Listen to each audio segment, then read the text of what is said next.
Well, my husband and I, we've been married for 11 years, it'll be 12 years in July, and we have never went to church together on a consistent basis, aside from going to church for Easter or going to church for Mother's Day because someone requested it, or for an event, or for a special occasion. It kind of seems as though it was eons ago that we were very, very different people. And in a short 3 months, the things that we learned about each other, the things that we learned about our family, about the boys. We would sit in the living room, all four of us together.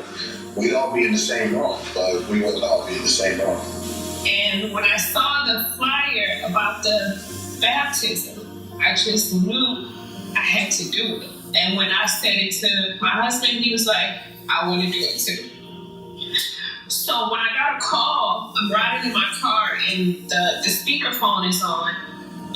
They said, oh, we see that you signed up, your husband and yourself, for the beach baptism. And they, we're excited that we accepted Christ. And my boys were in the car. And they said, oh, we want to join too. I felt like I won the lottery, it's only been 3 months and our life has completely changed. For me as a father, watching my two sons, walk out there with me, not being forced, a decision that they made and something that they wanted to do, and something that they deemed vitally important to do, walking out with us this morning as a father. For me, and I know Farrah feels the same way. It was just, that's the greatest gift that you can get.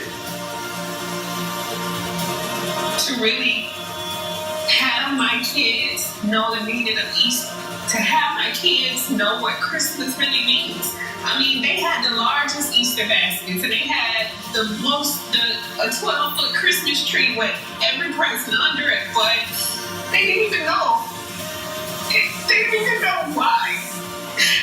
And now, for them to be excited and to tell other people, they're inviting their cousins to come to church, they're inviting their friends to come to church, and they understand what it means, is priceless. And I couldn't ask for anything else. This is the best gift to ever happen to me and my family. Amen. What an amazing story of a family that decided to get connected to a body of believers like Potential Church. I want to invite you to stand to your feet.